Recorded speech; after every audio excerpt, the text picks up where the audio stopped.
যখন ইরান স্বাধীন হয়ে গেছে, মুসলমানদের আন্ডারে চলে আসছে, তো ক্যাপিটাল তো মদিনা মুনাব্বারায় ছিল, ঠিক না? আর রাজধানীতে থাকতে সবাই ভালোবাসে, ঠিক না? এই জন্যই তো প্রবাদ বাক্য বানাইছে, যদিও হয় কহর না ছাড়িও শহর, ঠিক না?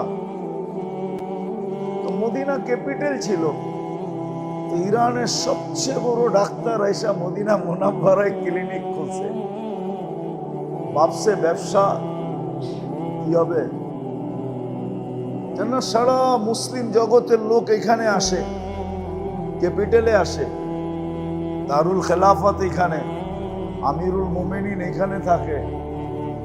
কিন্তু দিন যায়, সপ্তাহ যায়, মাস যায়, একজন রুগীও আসে না। ইরানে তো আসতো 2-4 জন, এইখানে একজনও। তো জিজ্ঞেস করছে, ভাই তোদের রোগ নাই কেন?